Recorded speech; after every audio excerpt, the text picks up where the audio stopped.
I'm Yolanda Vasquez, and welcome to Comcast Newsmakers. I am joined now in the studio by Richard Rothschild. He is the Vice President of the Carroll County Board of Commissioners. Richard, thank you so much for coming in. Good morning. So there's been lots of talk about saving the Chesapeake Bay and cleaning up the Chesapeake Bay and all the pollution. But it just seems like we're still talking about this issue so many years later. What is your stance on that? Well, we do have to clean up the bay, but I like to use the acronym SAVE, S-A-V-E. It's got to be done in a way that's smart, affordable, verifiable, and effective. And unfortunately, too many components of the current Save the Bay program do not meet all of those criteria. So what would you like to have done? Well, I'd like to see us approach it as a business problem. And that means focusing on the big things first. We can't be swatting flies when there's an elephant in the room.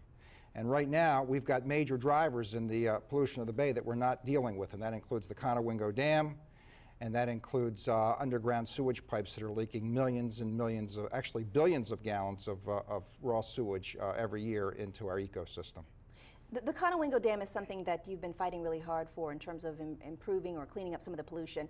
Tell us a little bit about what's going on there. Well, the Conowingo Dam is basically the Mid-Atlantic's largest stormwater management pond, and it has not received any maintenance in the past 75 years. And the problem is very simple. It's approximately 85% full. It's full of nutrient-rich sludge and sediment, and every time there's a major tropical storm, it forces all of this stuff through the dam. 19 million tons during Tropical Storm Lee, and it creates a sediment plume all the way down the Chesapeake Bay that's 100 miles long.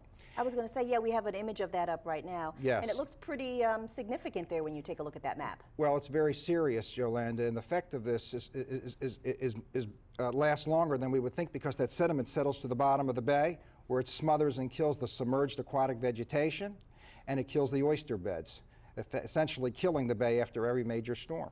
And this is a sediment plume from the Conowingo Dam during Tropical Storm Lee, which was about 2 years ago in 2011. Correct. So what's the state's approach? I mean, what can be done? Well, the state hasn't done anything with this yet. They say they're working on it, but during the merger of Exelon and Constellation Energy, there were no requirements that that pond in front of that dam be dredged.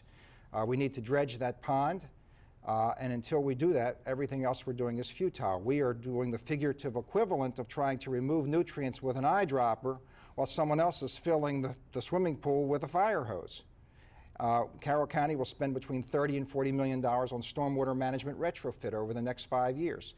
The amount of pollution that we take out of the bay over that 5-year period is the same amount of pollution that will flow through that dam in less than 60 seconds during the next major tropical storm. That's a pretty major difference. I mean, you were saying one of the issues you have with that is that the things that were going on in Carroll County are very different from what's going on in other jurisdictions. Is that what your main contention is? Well, yes, the state has used a one-size-fits-all approach. They focused on equity. In their own documents, they admit they used social equity rather than sound economics.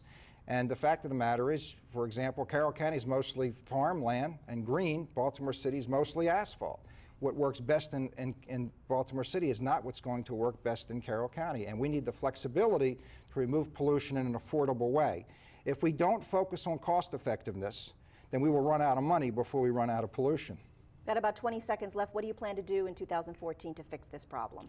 I'm going to continue to ask the state of Maryland to refocus its energies and its attention on the Conowingo Dam, getting that cleaned up. And with respect to the counties across the state, focusing on allowing us to do things in the most cost-effective way, instead of forcing us into silos where we would spend as much as $8,000 to take out 1 pound of nitrogen. We cannot afford that. And as I said before, at those kinds of costs, we will run out of money before we run out of pollution. Richard Rothschild, thank you so much from the Carroll County Board of Commissioners. We appreciate you coming in and talking with us about this. Pleasure to be here, and Merry Christmas. All right, thank you so much. Thank you. And that'll do it for this week's Comcast Newsmakers. I'm Yolanda Vasquez. Thanks for watching, everyone. See you again real soon.